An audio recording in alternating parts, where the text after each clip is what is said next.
बिस्मिल्लाहिर्रहमानिर्रहीम अस्सलामुअलैकुम स्टूडेंट्स। आज का हमारा टॉपिक है चैप्टर नंबर 12 का reaction of carbonyl compounds. Carbonyl compounds में किस तरह से हमारे पास रिएक्शन होते हैं। हमें पता है कि कार्बोनिल कंपाउंड्स में हमारे पास न्यूक्लियोफिलिक एडिशन रिएक्शन जो है वो होते हैं। तो फर्स्ट हम रिएक्शन करने जा रहे हैं एडिशन ऑफ हाइड्रोजन साइनाइड। इस तरह से हम अल्कीन्स में अल्काइंस में रिएक्शन करते थे, एडिशंस करते थे, मुख्तलिफ चीज़ों की हेलोजनेशन करते थे, डी हेलोजनेशन करते थे।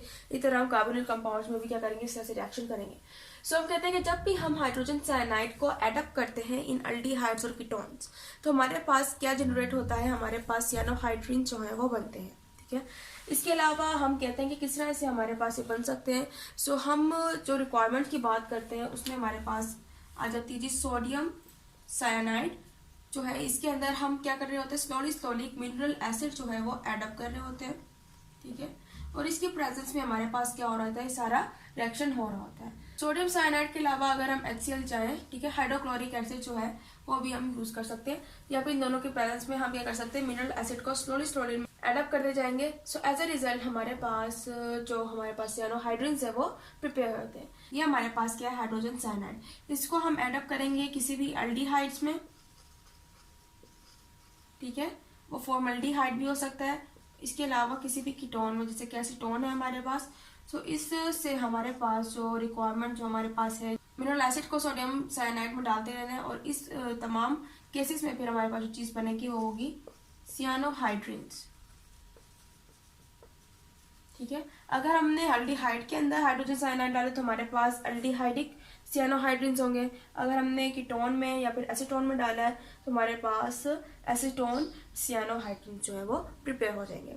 अब हम देख लेते हैं किस तरह से हमारे पास रिएक्शन जो है वो कंप्लीट होता है। फॉर्मल्डिहाइड के अंदर हम हाइड्रोजन साइनाइड को एडअप करके देखते हैं तो हम देखते हैं क्या रिएक्शन होता है।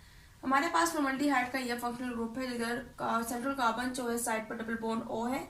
इसके अलावा यहाँ पर हमारे पास 2H जो है वो अटैच है कार्बन के साथ। सो 4 बॉन्डिंग कंप्लीट होती है और ये हमारे पास क्या बनता है, फॉर्मल्डिहाइड। इसके अंदर हम जब हाइड्रोजन साइनाइड को एडअप करते हैं in the presence of sodium cyanide and hydrochloric acid, so फिर एज अ रिजल्ट हमारे पास जो चीज प्रिपेयर होगी वो हमारे पास क्या होगी, सियानोहाइड्रिन्स। अब यहाँ पर किस तरह से हमारे पास मैकेनिज्म हम देख लेते हैं, किस तरह से हमारे पास बॉन्डिंग टूट रही है।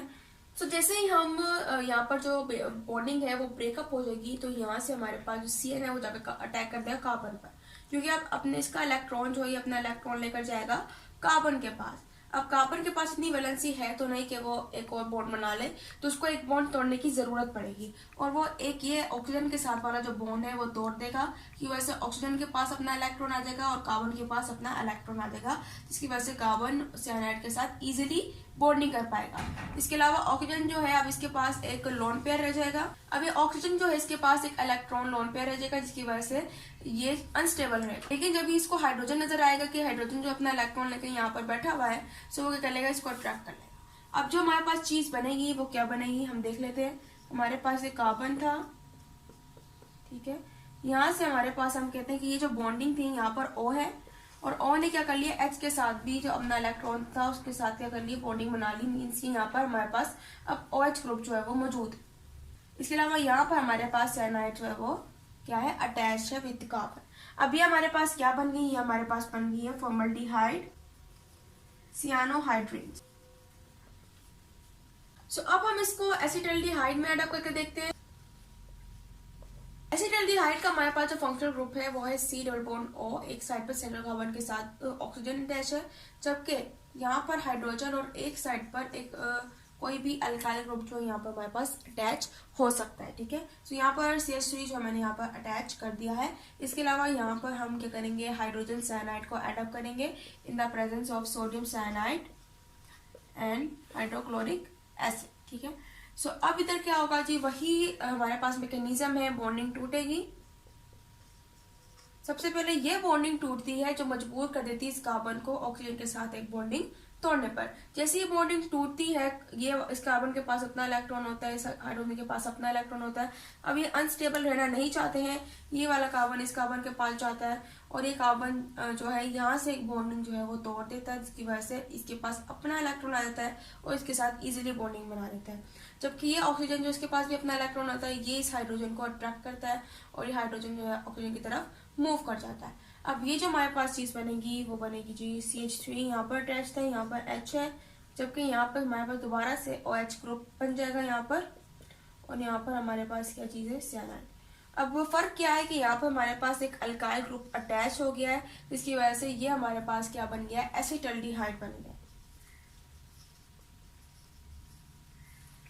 सो ये हमारे पास एसिटल्डिहाइड सियानोहाइड्रिन है। अब हम जी देख लेते हैं एसीटोन, जो कि हमारे पास एक कीटोन है। अब एसीटोन में हमारे पास क्या होता है जी, वही कार्बन डबल बॉन्ड O होती है, लेकिन यहाँ दोनों तरफ हमारे पास कोई ना कोई अल्काइल ग्रुप जो है वो अटैच होता है, ठीक है। जैसे मैंने यहाँ पर मिथाइल ग्रुप जो उसको अटैच कर दिया है। इसके अलावा हाइड्रोजन साइनाइड जो हमारी रिक्वायरमेंट है, और हमारे पास सोडियम साइनाइड है और हाइड्रोक्लोरिक एसिड है। इसकी प्रेजेंस में जैसी रिएक्शन होगा, हाइड्रोजन साइनाइड की बॉन्डिंग फौरन टूटेगी और साइनाइड जो है वो कार्बन के पास जाएगा, कार्बन जो है ये वाली बॉन्डिंग तोड़ देगा और OH को क्या करेगा, अट्रैक्ट कर लेगा और दोनों क्या बना लेंगे, OH बना लेंगे।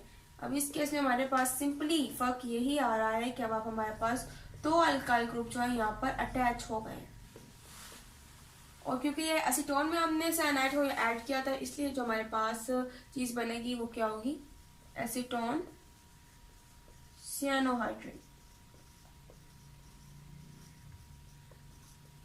अब हम अगर नेम को देखें तो ये पूरा नेम जो स्ट्रक्चर में छुपा हुआ है, क्योंकि एक चीज तो हमने क्या की कि एसीटोन के अंदर हाइड्रोजन साइनाइड को डाला, और दूसरा के बॉन्डिंग टूटी है, और किस तरह से हमारे पास साइनाइड ग्रुप और जो हाइड्रोजन ग्रुप है वो आकर इसके साथ क्या हो गया, अटैच हो गया है। सो ये इस तरह से हमारे पास स्ट्रक्चर साइनोहाइड्रिन बनता है।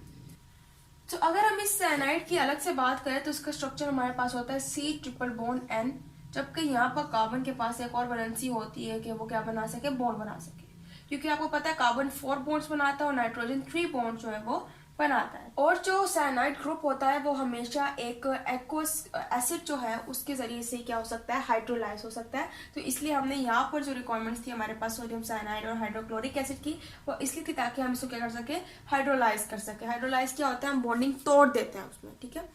सो ये था आज का हमारा लेक्चर। उम्मीद है आपको लेक्चर समझ आया होगा। इंशाल्लाह अगले में मजीद उसके मैकेनिज्म्स हैं उसको हम स्टडी करेंगे। सो तब तक के लिए अल्लाह हाफिज़।